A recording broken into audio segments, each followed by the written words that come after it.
The story begins deep within the territory of the Deathworlders, humans hardened by generations of survival on some of the deadliest planets in known space. These worlds are brutal ecosystems where only the strongest and most adaptable endure. The Deathworlders have forged a reputation as ruthless, efficient warriors and survivalists. Their fleets are feared, and their methods merciless. They keep to themselves, rarely involving themselves in galactic politics or conflicts, preferring the code of strength and self-reliance above all else.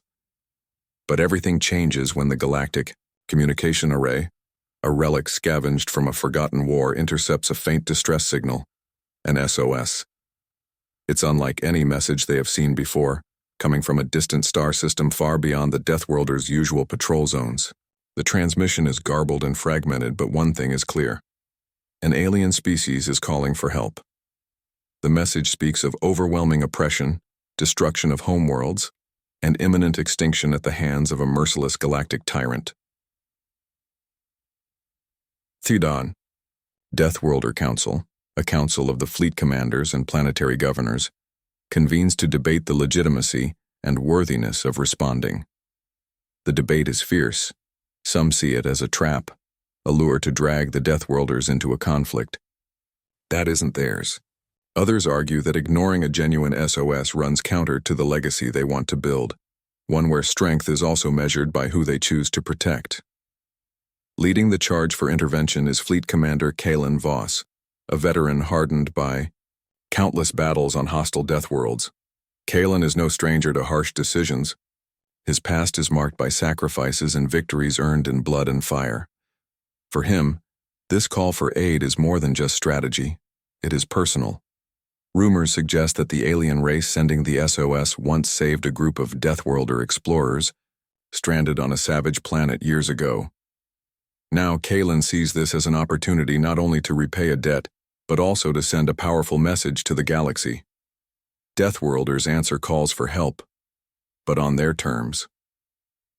The Council is hesitant, but ultimately swayed by Kalen's argument and the potential strategic advantages. The alien system lies near key trade routes, and if the tyrant's power grows unchecked, it could threaten the Deathworlders' own borders in the near future. The decision is made. The fleet will respond. Preparations begin immediately. Ships are refitted with specialized weaponry and defenses suited for guerrilla-style warfare that Deathworlders excel at. Pilots and soldiers train rigorously, focusing on ruthless efficiency and shock tactics.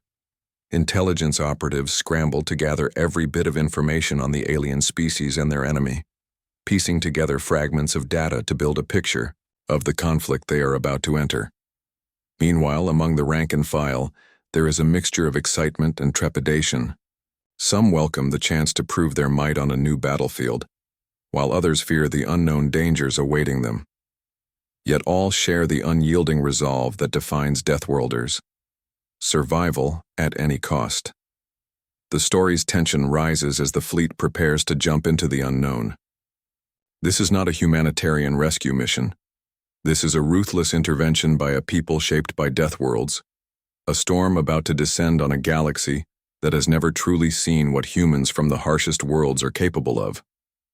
As the fleet's massive ships power up their jump drives, the last words of the intercepted SOS echo through the command centers. Help us before it's too late. It's a call that will change everything.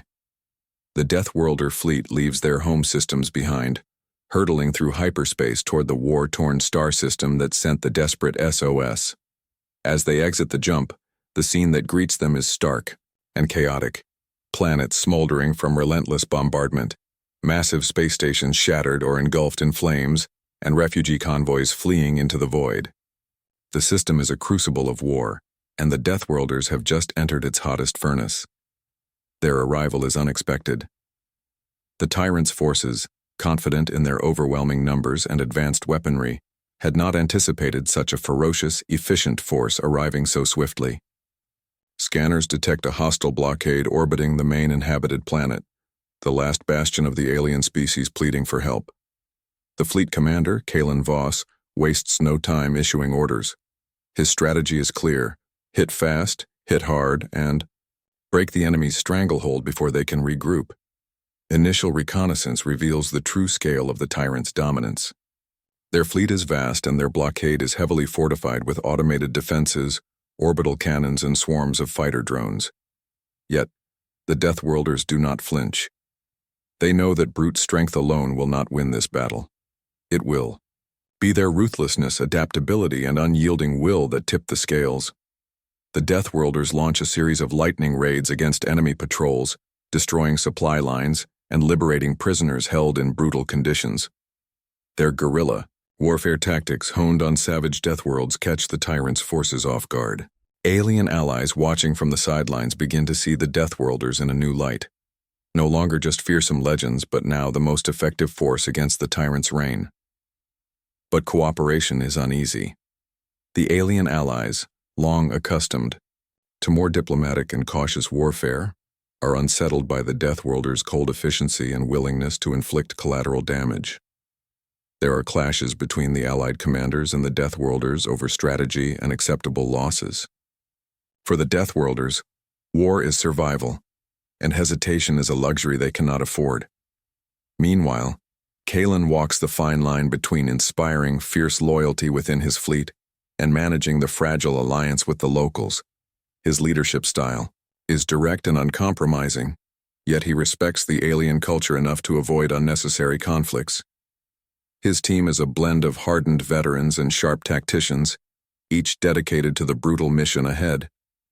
The deeper the Deathworlders push into the system, the more they uncover about the tyrant's cruelty, entire planets reduced to radioactive wastelands, civilians used as human shields, and horrifying experiments aimed at breaking the spirit of the resistance. These revelations harden the resolve of the Deathworlders. For them, this fight has transcended repayment of an old debt. It is a war for justice and retribution. The tyrant, meanwhile, is not idle.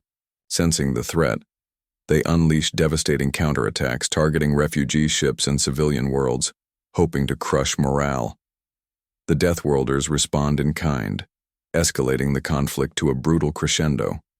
The war is becoming a savage dance of destruction where the rules are broken and only the ruthless survive. By the end of Part 2, the Deathworlders have established a foothold in the system, but at a cost. The Allies' trust is fragile, the enemy is adapting, and the horrors of the war weigh heavily on everyone. Yet the fleet's brutal effectiveness has given hope to those who had none.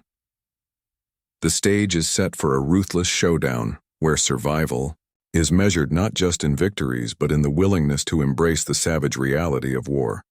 The Deathworlders have entered the fire, and there is no turning back. The war in the alien system has escalated beyond anything the Allied forces initially expected. The Deathworlders, with their fierce reputation and brutal tactics, have turned the tide against the tyrant's overwhelming forces. Yet their relentless methods come at a steep cost, both to themselves and to those they've sworn to protect.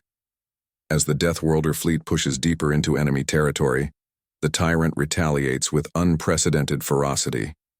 Entire civilian worlds become targets of ruthless bombardment, their skies aflame and cities reduced to rubble. The tyrant employs forbidden weapons, bioengineered toxins, electromagnetic pulse bombs, and cruel psychological warfare to break the spirit of the resistance and sow terror among the Allied populations. The Deathworlders respond with matching severity. Their battle-hardened troops do not hesitate to strike at any perceived weakness, unleashing scorched earth tactics and precision strikes designed to dismantle enemy infrastructure.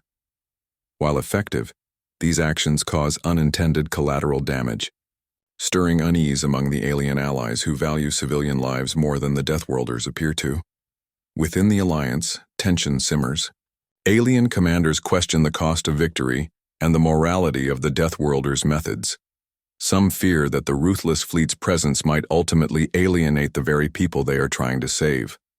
Others worry about the long-term consequences of embracing such brutal tactics, whether the galaxy will come to see the Deathworlders as conquerors rather than liberators.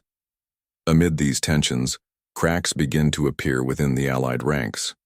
A faction of alien leaders, disillusioned by the destruction and loss, secretly contemplates sabotage and betrayal, fearing that their world will be no better off under Deathworlder influence than under the tyrant's rule. Whispers of treachery threaten to unravel the fragile unity holding the resistance together. At the heart of this storm stands Fleet Commander Kalen Voss. Known for his iron will and strategic brilliance, Kalen grapples with the ethical weight of his decisions. Though hardened by survival on Deathworlds, he is not without conscience. Flashbacks reveal the trauma of his past campaigns, sacrifices made, lives lost, and the price of ruthless efficiency. He knows that every civilian casualty weighs heavily on his soul, but he also understands that hesitation in war can be fatal. Kalen convenes his closest advisors to reassess their tactics, aiming to find a balance between ruthless effectiveness and minimizing unnecessary suffering. He orders his commanders to refine their strikes, targeting military assets with surgical precision where possible, while maintaining the pressure that the enemy cannot withstand. Meanwhile, the tyrant's propaganda machine exploits the Deathworlders' harsh methods, broadcasting images of devastation to turn neutral systems against the Alliance. This psychological warfare threatens to isolate the resistance politically, potentially drawing new enemies or provoking greater retaliation. The story deepens as Kalen uncovers a betrayal from within the Allied forces. An influential alien official has been feeding information to the tyrant, undermining military plans and endangering lives. This revelation shakes the Alliance to its core and forces Kalen to take swift, decisive action to root out the traitor before the campaign collapses. Despite these setbacks, the Deathworlders' resolve hardens. The grim reality of war demands harsh choices, and Kalen's leadership becomes a beacon of fierce determination. He reminds his fleet that survival and victory require embracing the brutal truths of conflict, a philosophy forged in the crucible of Deathworlds. As Part 3 closes, the Alliance stands at a crossroads. The price of ruthlessness has never been clearer, and the line between savior and destroyer blurs. The Deathworlders' brutal methods are both the key to victory and a threat to the fragile hope of a new future. The war is far from over, and the consequences of their choices will echo across the galaxy. With the battle reaching a critical turning point, the Deathworlders prepare to unleash their full strength, a terrifying combination of experimental technology, lethal strategies, and the savage survival skills honed on the galaxy's harshest Deathworlds. This is the moment where their true power becomes undeniable, reshaping the war's outcome and the fate of the alien species they vowed to save. After weeks of brutal clashes and heavy losses, the Deathworlder fleet has learned much about their enemy's weaknesses and tactics. Yet the tyrant remains a formidable opponent, adapting quickly and responding with savage counterattacks. The Allies, growing desperate, look to the Deathworlders for a decisive solution, one that only the Deathworld-hardened humans can provide. At the heart of this phase is the deployment of advanced weaponry and technology, forged in the crucibles of planets where survival demanded constant innovation. These include adaptive camouflage systems that allow ships and ground units to blend seamlessly into hostile environments, experimental plasma weapons capable of piercing the thickest armor, and nanite swarms that disrupt enemy electronics and communications. But technology alone isn't enough. The Deathworlders' true edge lies in their unorthodox tactics, guerrilla warfare elevated to an art form, using the environment itself as a weapon. On Deathworlds, they learn to manipulate toxic flora, volatile terrain, and extreme weather to outsmart enemies far superior in numbers and firepower. Now they bring those lessons to the war-torn alien system, using scorched planets, asteroid fields, and dense nebulae as cover. Deathworlder strike teams execute lightning-fast raids on enemy supply lines, command centers, and fleet assembly points. Their attacks are surgical and ruthless, designed to cripple the tyrant's ability to wage war while minimizing prolonged engagements that could wear down their own forces. The tide of battle shifts dramatically. Enemy fleets are caught in deadly ambushes, supply convoys vanish without a trace, and fortified positions are overrun by ferocious ground assaults. The tyrant's once impenetrable blockade begins to crack as the Deathworlders seize control of strategic jump points and communication arrays. The local alien allies watch in awe as the Deathworlders' reputation transforms from brutal mercenaries to near mythical warriors, a force that doesn't just fight to survive but to dominate. Fear spreads among the tyrant's ranks as rumors of the Deathworlders' merciless efficiency echo through their command channels. However, this newfound dominance does not come without its own challenges. The intensity of the campaigns pushes the Deathworlder forces to their limits. Casualties mount, and the mental toll of relentless combat weighs heavily on the soldiers. Yet their training on Deathworlds has prepared them to endure and adapt, forging a collective resilience that few other species can match. In the midst of these fierce battles, Kalen Voss leads from the front, inspiring his troops with fearless courage and tactical genius. His intimate knowledge of Deathworld survival proves invaluable, as he coordinates multi-pronged assaults that confound the enemy. His leadership becomes the linchpin holding the alliance together. The tyrant's forces, recognizing the existential threat, begin to fracture. Factions within their command vie for control, desperate to halt the Deathworlders' advance. Internal dissent weakens their defense, allowing the Deathworlders and their allies to exploit cracks in the enemy's lines. As Part 4 concludes, the system's balance of power has irrevocably shifted. The Deathworlders have proven that the harsh crucible of Deathworld survival breeds warriors unlike any other. Relentless, adaptive, and utterly ruthless, their unyielding assault has turned the tide in a war once thought lost, offering a glimmer of hope to the desperate alien species. Yet beneath the surface, Kalen and his commanders know the hardest battles are still ahead. The tyrant's capital, Stronghold, awaits, heavily fortified and fiercely defended. The ultimate test of the Deathworlders' might and willpower is about to begin. With the Deathworlders' relentless campaign having shattered much of the tyrant's control over the system, the focus now turns to the final and most daunting objective, the tyrant's capital stronghold. This heavily fortified bastion sits at the heart of the enemy's power, protected by impenetrable defenses, deadly automated turrets, and a massive fleet of loyal warships. It is here that the tyrant commands the remnants of their forces, and where the fate of the alien species and the entire system will be decided. The Deathworlders understand that a direct assault would be suicidal. Instead, Fleet Commander Kalen Voss orchestrates a methodical siege designed to isolate, weaken, and eventually breach the stronghold's defenses. Intelligence operatives infiltrate the enemy lines, gathering critical information about supply routes, defense layouts, and internal political tensions. The tyrant's own paranoia and cruelty have created deep fractures within their ranks. Factions vie for favor, and mistrust runs rampant. Kalen's strategy hinges on exploiting these divisions while maintaining the unyielding pressure of the siege. The Deathworlders deploy orbital bombardments to cut off supply lines and disable the stronghold's external shields, using precision strikes to minimize civilian casualties where possible.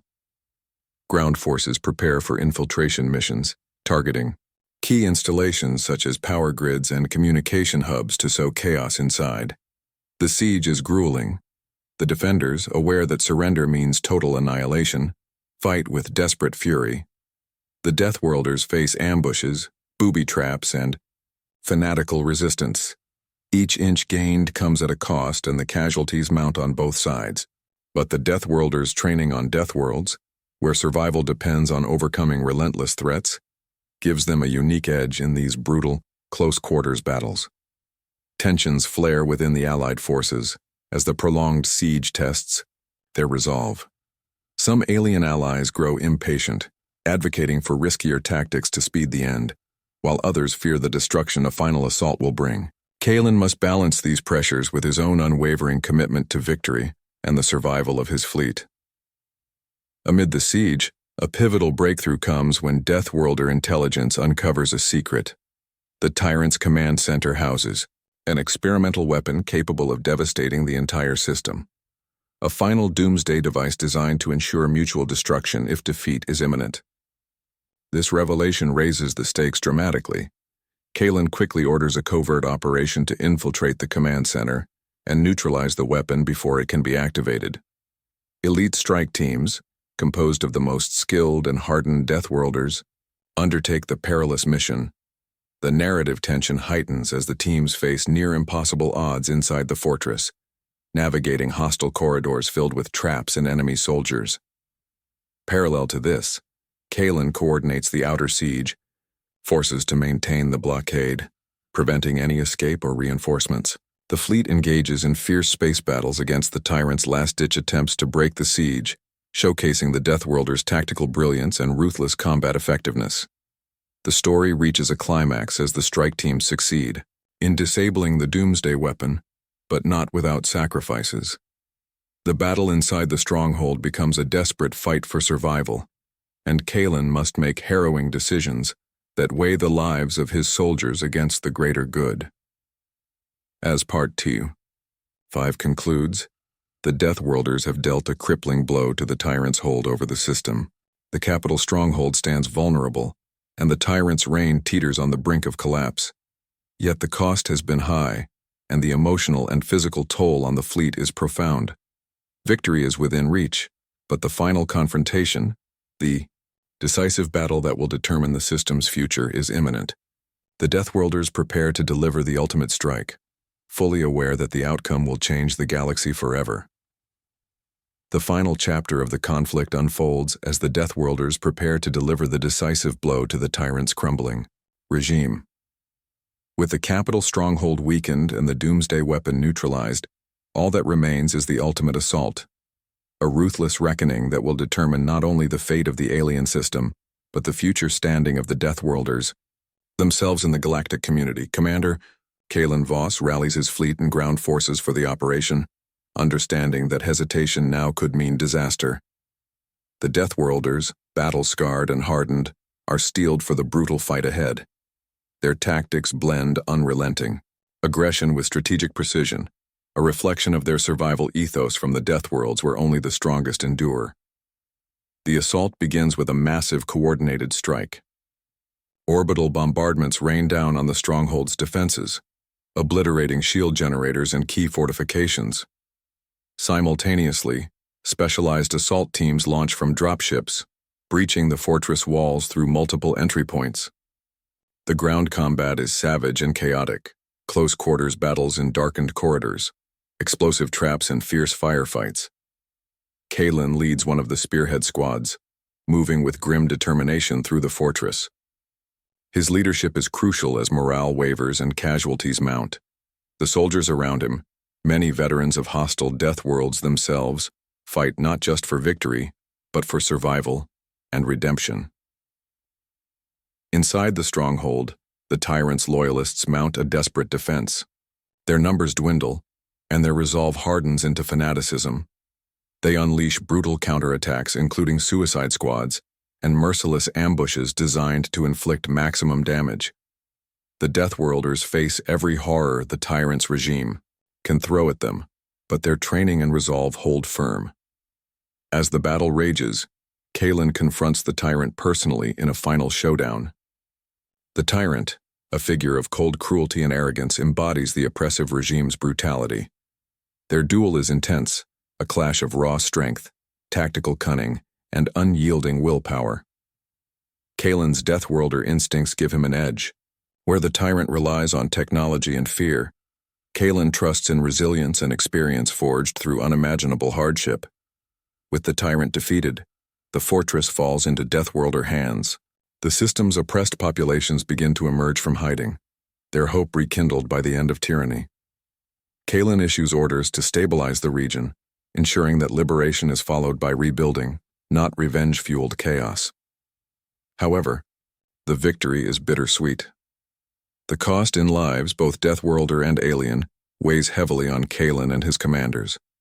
The brutal campaign has exposed harsh truths about war, its necessity, its cruelty, and its consequences. Kalen reflects on the balance between ruthlessness and mercy, understanding that the future peace depends on not just military might, but wisdom and compassion. The story closes with the Deathworlders earning reluctant respect from their alien allies and wary recognition from the wider galactic community. Their savage efficiency saved a species from annihilation, but it also raised difficult questions about humanity's place among the stars. Are the Deathworlders saviors, conquerors, or something more complex? In the end, Deathworlders strike. Back is a tale of survival, sacrifice, and the relentless spirit of a people forged in the harshest crucibles. It is a story about the price of ruthlessness and the hope that even in war's darkest moments, there is a chance to build a better future.